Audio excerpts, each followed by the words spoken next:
La van life en Suisse, comment dire?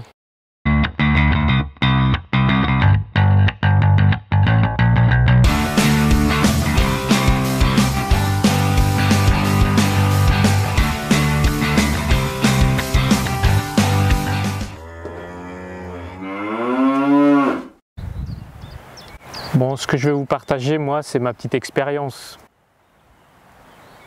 Peut-être qu'il y en a qui ne seront pas d'accord avec ce que je vais vous partager. Ce sera probablement incomplet. Il y aura probablement quelques erreurs. Je ne suis pas parfait. Mais je pense que ça vous aidera pour venir visiter la Suisse avec votre fourgon, votre camping-car, votre van. Donc ça fait une année en fait que je fais la van life en Suisse. Après l'avoir visité en moto. La Suisse, c'est beaucoup de petites routes, beaucoup de montagnes, d'écoles qui bien sûr ne sont pas toujours ouverts suivant l'altitude. On peut considérer que tout est ouvert de juin à septembre, mais ça dépend. Ça peut être fermé en cas de tempête de neige par moment. Vous allez probablement arriver en Suisse par la partie francophone. Alors ne vous faites pas piéger parce que même si dans cette partie-là on parle français, vous êtes à l'étranger. Et qui dit étranger dit autre culture, différence de langage, des lois différentes. Et en aucun cas tout ce système va s'adapter à vous. C'est à vous de vous adapter au système. Logique, comme quand on va dans n'importe quel pays. Alors évidemment ça sera plus flagrant si vous allez en Suisse alémanique ou en Suisse italienne. Donc la Suisse c'est un pays multilingue, ça vous devez le savoir parce qu'on dit souvent les 3 Suisses. Mais en fait il y en a 4. Il y a la Suisse romande où on parle français, la Suisse alémanique où on parle plusieurs patois germanophones, mais la langue officielle c'est l'allemand, du moins pour l'administratif et l'écrit. Et il y a le Tessin qui parle italien, et puis il y a une toute petite partie de la Suisse qui parle le romanche. Vous retrouvez ces 4 langues sur les billets de banque. Et qui dit banque dit argent, et en Suisse c'est un pays riche, et donc c'est un pays où la vie coûte cher. Donc ne soyez pas étonnés des tarifs. Donc je vous conseille de faire le plein de gasoil avant de franchir la frontière, et puis de faire aussi les courses avant de passer la frontière. Bien sûr, vous pourrez toujours acheter des produits frais en Suisse, ils sont même excellents, mais évidemment le tarif peut paraître un peu élevé suivant la région d'où vous venez.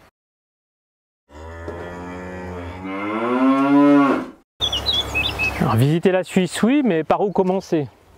Enfin, ce que je vous conseille, c'est de commencer par les cantons francophones, parce que c'est là où ça sera le plus facile, puisque vous parlez déjà la langue. Bien sûr, si vous parlez l'allemand ou l'italien, bah là vous avez toute la Suisse pour vous. Mais sinon, en fait, entre cantons, lorsqu'on ne se comprend pas, on utilise souvent l'anglais en fait.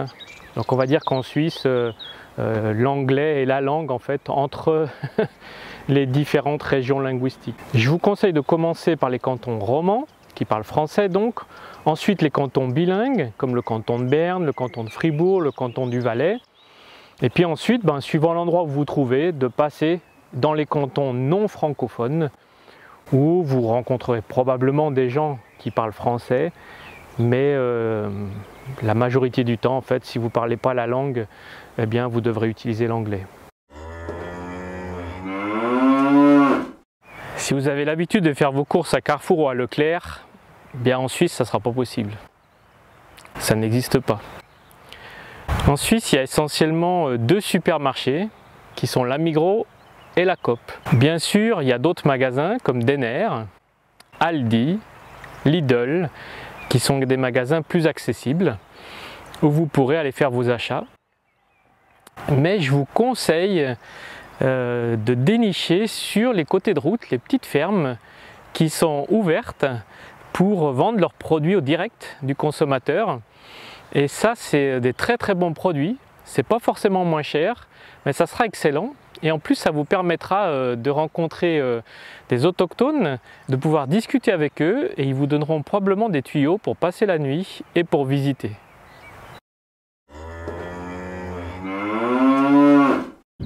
Bon, comme vous, je ne suis pas fan des autoroutes. Pourtant, sur le pare-brise d'Oscar, tout en haut, vous voyez, j'ai la vignette d'autoroute de 2021. En Suisse, les autoroutes, certaines routes et certains tunnels sont payants. Et pour cela, il faut acheter la vignette qui coûte 40 francs l'année. Bon, ça doit faire, je sais pas, 36-37 €. Hein. Et que vous fassiez 1 km sur cette autoroute ou que vous en fassiez des milliers, eh bien le prix c'est le même. Moi je trouve vraiment qu'il y a quelque chose qui est pas cher en Suisse, c'est les autoroutes. Vous allez me dire oui, mais pourquoi prendre puisque de toute façon on évite de prendre ce genre de route. Eh bien vous allez vite vous apercevoir que si vous voyagez en Suisse et que vous voulez absolument pas prendre les routes et les tunnels payants, eh bien des fois vous allez devoir faire des détours de 3 heures, voire plus suivant l'enneigement. Donc je vous conseille fortement de prendre la vignette autoroutière quand vous arrivez à la douane ou dans une station-service ou dans un bureau de poste. Et vous allez voir, c'est très pratique. Ne serait-ce par exemple que pour traverser Genève. Si vous ne connaissez pas Genève et que vous arrivez aux heures de pointe, je pense que vous allez passer 2 heures à traverser. Et croyez-moi, vous allez vous amuser. Alors qu'avec l'autoroute de contournement, eh bien, en 20 minutes, vous allez traverser Genève.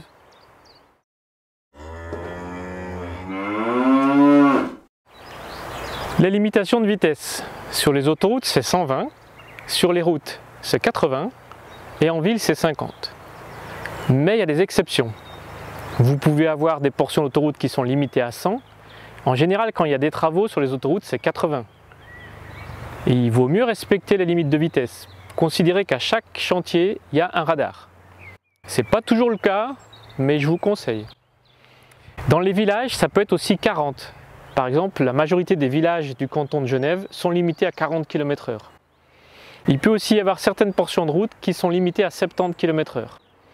Donc faites attention, respectez bien les limites de vitesse. Pourquoi je vous dis ça? Tout simplement parce qu'en fait, il y a un accord entre la Suisse et la France. Si vous venez de France, mais si vous venez de Belgique, c'est aussi le cas. Il y a des accords en fait entre ces pays. Et donc, si vous faites un grand excès de vitesse en Suisse, eh bien la Suisse vous dénoncera dans votre pays et votre pays se chargera en fait non seulement de l'amende, mais éventuellement de vous enlever les points si vous avez un permis à points. Donc faites attention.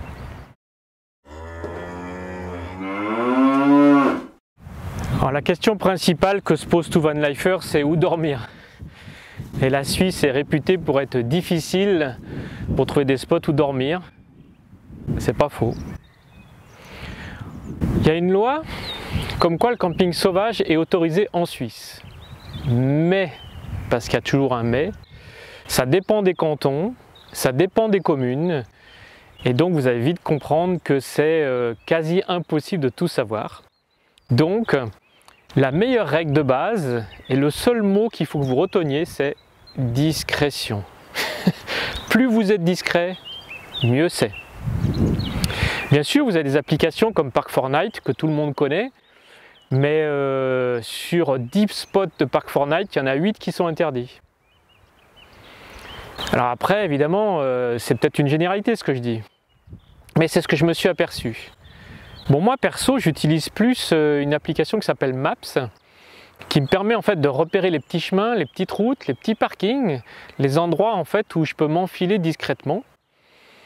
Et j'arrive à trouver des spots assez sympas où c'est assez difficile de me trouver. Et comme j'ai un camion de couleur foncée, eh bien c'est discret et pas facilement repérable. En gros, la van life en Suisse, on joue un peu au chat et à la souris, quoi. Bien sûr, il y a des parkings pour les camping-cars, principalement en fait en montagne et principalement en haut des cols. Il y a des endroits aménagés, prévus pour les camping-cars, qui souvent sont assez grands et assez jolis. C'est payant pour la plupart du temps, ça dépend en fait des communes, donc c'est difficile de vous donner des prix, hein. Mais il y a un peu tous les prix. Bien sûr, sur ces spots, vous ne serez pas tout seul, hein. C'est pas le petit spot en campagne, là c'est un spot où il va falloir partager le parking avec les autres. Alors être avec d'autres véhicules, ça permet aussi de faire des rencontres et puis aussi d'avoir des conseils sur les Suisses qui voyagent et aussi avec les étrangers. Et ça permet aussi d'avoir des informations sur d'autres spots et sur des lieux à visiter. Donc je vous conseille d'aller de temps en temps vous mêler avec les autres van lifers ou les camping-caristes pour discuter avec eux. Alors il y a aussi une règle qui est très pratique en fait, c'est de ne pas rester plus d'une nuit au même endroit. Bien sûr, on peut faire des exceptions, hein, mais lorsqu'on est dans un spot dans la nature, pour faire discret, le mieux c'est de ne pas rester 2 nuits au même endroit. En tout cas, moi j'applique ça. J'évite de rester 2 nuits au même endroit dans la nature. Alors, il y a différents panneaux qu'on voit souvent en Suisse, hein. Je vais vous les montrer là. Un qui nous autorise à dormir 15 heures sur un parking, ça veut dire une nuit en fait. Malheureusement, ce panneau n'est pas suffisamment répandu. C'est bien de mettre un disque, hein, comme c'est montré, pour noter son heure d'arrivée. Et vous pouvez aller depuis là faire une randonnée et tout ça. Mais évidemment, il faut que le lendemain, vous ne soyez plus là. Autre chose, il y a un panneau, comme celui que je vous montre à l'instant là. Il y en a des milliers en Suisse de ceux-là, partout, partout, partout, partout, il y en a. C'est un véritable fléau. Et je vous déconseille fortement de prendre les petites routes où il y a ces panneaux, parce que l'amende peut être très salée.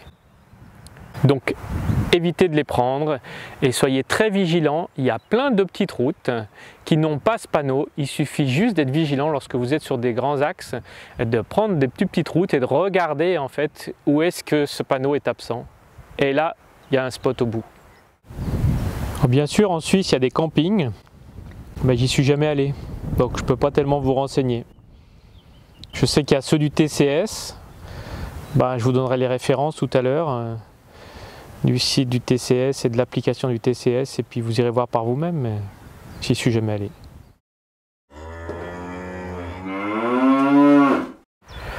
Alors concernant les fluides, l'eau, le gaz, l'électricité, le gasoil. Alors pour l'eau en Suisse, il y en a partout. Si vous êtes débrouille, il y en a partout de l'eau. Il y a même des rivières qui sont potables, vous avez des fontaines dans tous les villages. C'est très pratique d'avoir de l'eau en Suisse. Alors des fois, il faut juste réfléchir un petit peu comment remplir les cuves, parce qu'il n'y a pas forcément un robinet où vous pouvez brancher votre tuyau. Mais il y a de l'eau partout, donc jamais vous manquerez d'eau en Suisse. Aucun problème de ce côté-là. Concernant le gaz, si vous venez de France, les raccords en fait de gaz entre la France et la Suisse sont identiques. Mais par contre, vous ne pourrez pas remplir votre bouteille de gaz française en Suisse. Vous devrez donc acheter une bouteille de gaz suisse. Alors les miennes ont une caution de 80 francs, ça peut paraître beaucoup, mais bon, vous la rendez en repartant et on vous rend les 80 francs, c'est pas un problème. J'ai juste remarqué que le gaz coûte quand même beaucoup plus cher en Suisse, et je ne sais pas pourquoi, mais il se consomme un peu plus vite que le gaz français. C'est pour ça que moi, quand je suis en France, j'utilise des bouteilles françaises, et quand je suis en Suisse, j'utilise des bouteilles suisses. Concernant le GPL, comme j'en utilise pas, je ne peux pas tellement vous dire. Je sais qu'il y a des stations avec le GPL, ça c'est sûr. Est-ce qu'il y en a beaucoup? Est-ce qu'elles sont bien réparties sur le territoire? Ça, je ne peux pas vous dire. Renseignez-vous sur internet si vous êtes concerné. Pour le gasoil, pour le gasoil, je vous conseille de faire le plein avant de passer la frontière, parce que le gasoil en Suisse est assez cher, en tout cas plus cher qu'en France. Je ne sais pas si c'est plus cher qu'en Allemagne, mais en tout cas plus cher qu'en France. Donc je vous conseille de faire le plein avant de franchir la frontière. Bien sûr, il y a des stations-service partout, soit qui fonctionnent directement avec des billets de banque, soit avec des cartes bancaires. Donc ne soyez pas surpris si jamais vous êtes sur un distributeur, c'est soit carte, soit billet, vous n'aurez aucun problème pour trouver du gasoil. Les spots avec l'électricité sont rares, même très rares, surtout les spots dans la nature, vous en doutez. Donc plus vous êtes autonome, mieux c'est. Bien sûr, si vous allez en terrain de camping ou sur des aires de camping-car, vous avez la possibilité de vous brancher en électricité moyennant finance. Vous trouverez facilement des endroits pour vider vos cuves, notamment sur les autoroutes. En général, c'est gratuit. Alors l'eau peut être payante par contre si vous faites le plein sur les autoroutes. Vous avez aussi sur Park4Night les endroits en fait qui sont notés où vous pouvez vider vos cuves sans aucun souci. Je vous déconseille bien sûr de vider vos cuves dans la nature. La nature n'a pas besoin de ça, elle souffre assez comme ça. S'il vous plaît, videz vos cuves aux endroits où c'est réservé.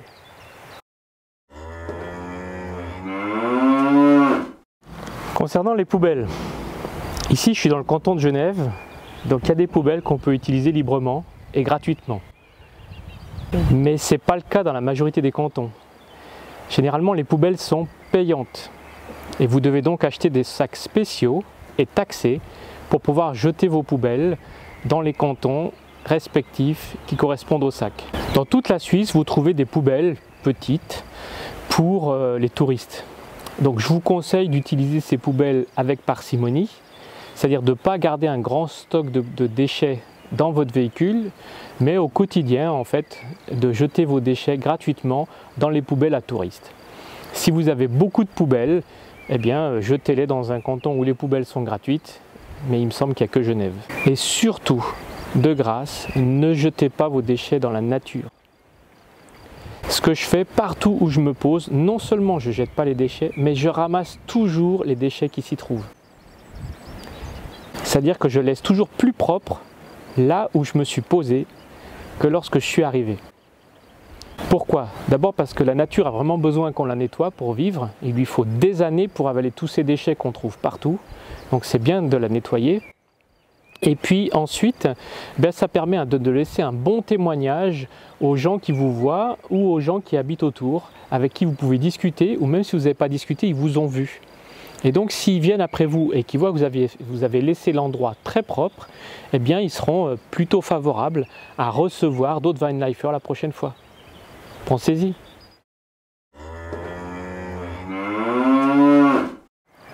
Tous les spots n'ont pas des toilettes, mais c'est assez fréquent de trouver en Suisse ce genre de toilettes qui sont en fait des toilettes sèches et qui sont mises à disposition gratuitement. Donc c'est super. Ici c'est dans le canton de Genève, mais on trouve ça aussi dans d'autres cantons. C'est assez facile en fait de trouver en fait sur certains spots, sur certains parkings, surtout dans les endroits touristiques, eh bien des toilettes gratuites qui sont en général propres. Merci de les laisser propres et qui sont souvent des toilettes sèches. Bien sûr, quand vous êtes dans une zone très touristique, vous allez trouver des toilettes payantes avec de l'eau, avec du savon, avec tout ce que vous voulez. Évidemment, ça sera payant comme dans la majorité des endroits touristiques.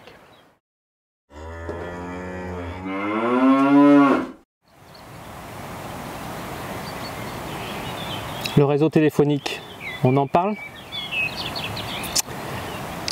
Alors on va dire que c'est pas brillant. Évidemment, si vous êtes en ville ou dans tous les endroits habités, il n'y a aucun problème pour avoir le réseau téléphonique ou la 4G. Mais si vous êtes comme moi, que vous allez dormir au fin fond de la forêt ou dans les petits coins de montagne, le réseau, on va dire 8, même 9 fois sur 10, faut oublier, il n'y a rien.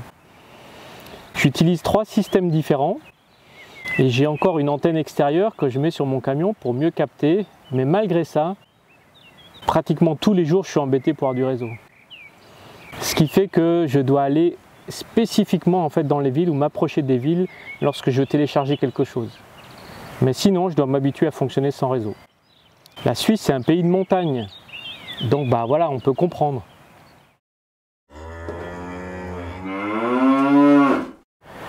Vous avez vu à travers mes vidéos que la Suisse c'est un très très beau pays, rempli de montagnes, avec beaucoup de lacs.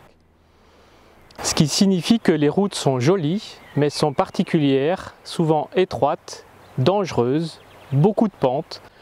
Donc je vous conseille d'être à l'aise avec votre véhicule, à l'aise avec les manœuvres et d'avoir beaucoup de politesse avec les autres usagers. Et suivant où vous voulez aller, bien sûr, il faudra prendre des ponts, des tunnels, voire prendre le train. Oui, oui, vous avez bien entendu, prendre le train avec votre véhicule ou prendre un ferry pour traverser un lac.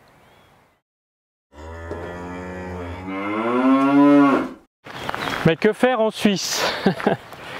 Il y a beaucoup de choses à faire en Suisse. Mon activité principale, moi, c'est la randonnée. Mais bien sûr, vous pouvez visiter les villes comme Genève, comme Zurich, Bâle, Lausanne. Vous avez le musée olympique à Lausanne. Lucerne, il y a un pont magnifique. C'est souvent des petites villes remplies d'histoire. Je vous conseille également les petits villages qui parfois ne payent pas de mine lorsqu'on est à l'extérieur, mais lorsqu'on s'arrête, on trouve des trésors. Et puis bien sûr, rencontrer les gens. Si vous êtes sportif, voire très sportif, bien sûr, vous pouvez faire du ski l'hiver, vous pouvez faire du patin à glace, bien sûr. Vous avez la plus grande patinoire naturelle, je crois, d'Europe dans la vallée de Joux. Mais vous pouvez aussi faire du rafting, faire de la natation, faire de la moto bien sûr, faire du vélo, faire de... Ouais, je crois que la liste serait trop longue. À vous de choisir, hein. Tout ce qui est lac, montagne, donc tout ce qui est eau et tout ce qui est montagne, ben voilà. Donc ça laisse un large panel d'activités, vous n'aurez que l'embarras du choix.